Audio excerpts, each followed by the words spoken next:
Buenas tardes, equipo docente. Vamos a presentarles como grupo 9 nuestros principales resultados del proyecto de electrónica.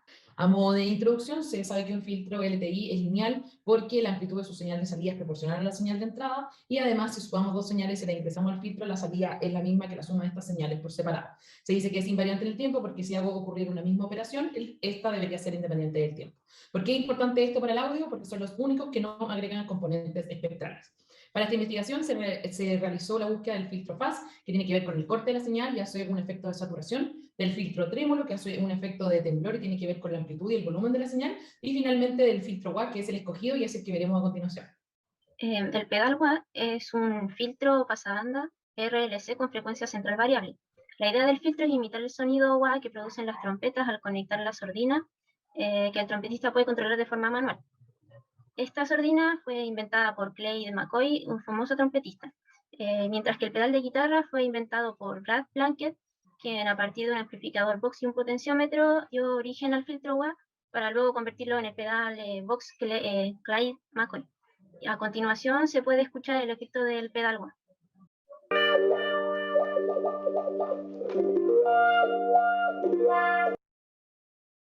Este circuito consta de un preamplificador que lleva como entrada el filtro RLC, después pasa por un buffer y un amplificador inversor, luego por otro buffer y esto entra a un potenciómetro. Entonces lo que nosotros hacemos es realimentar el filtro RLC con el potenciómetro de modo que el voltaje aparente que ve entre sus terminales el capacitor del filtro sea mayor o menor dependiendo de la señal de entrada del amplificador inversor.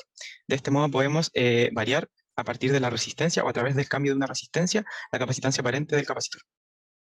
Nuestra implementación se puede observar en el siguiente esquemático, donde tiene distintas etapas, y específicamente para el buffer de voltaje ocupamos un NMOS cuyos parámetros se presentan en la esquina inferior izquierda. Específicamente la etapa preamplificación consta de dos etapas amplificadoras, un primer transistor que tiene emisor común y un segundo de colector común, cuya salida se toma desde el emisor. La impedancia de entrada de este es de 1,35 megaohm, lo cual es bastante grande y estable dentro de nuestro rango de frecuencia, que es de 200 Hz a 2 kHz. Y la impedancia de salida es de aproximadamente 341 ohm, que alcanza su máximo en los 200 Hz, pero sigue siendo bajo, de 800 ohm. Y la ganancia la podemos ajustar modificando la resistencia 4. Si este tiene un valor de 24 kΩ, alcanzamos la ganancia de 5 volt invertida, como se observa en el gráfico de abajo. Ahora analizaremos las distintas partes de nuestro circuito de efecto WA y podemos ver que tenemos tres grandes partes de nuestro circuito. El primero, el filtro RLC, del que ya hemos hablado. También tenemos tres buffers de voltaje en donde ocupamos NMOS y un amplificador inversor donde ocupamos un BJT.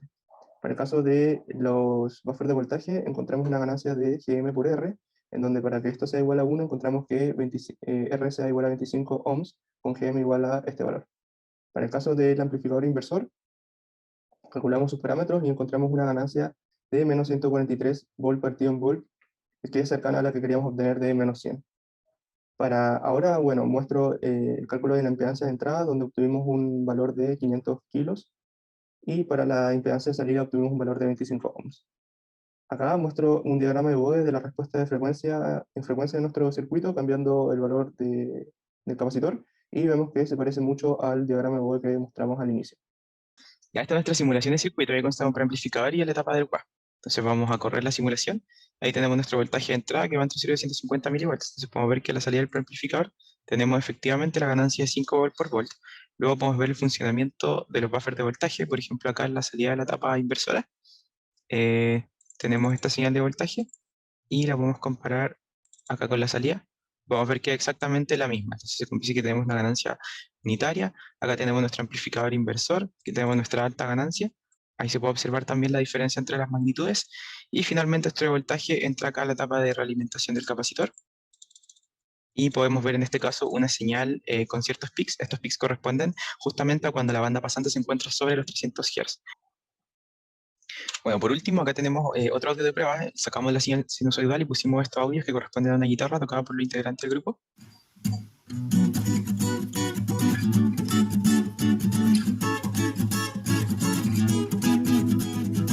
Bueno, en ese caso la guitarra estaba sin el efecto WA y luego le pasamos por el efecto. Ahí se ve en color verde la señal de salida y se escucha de la siguiente forma.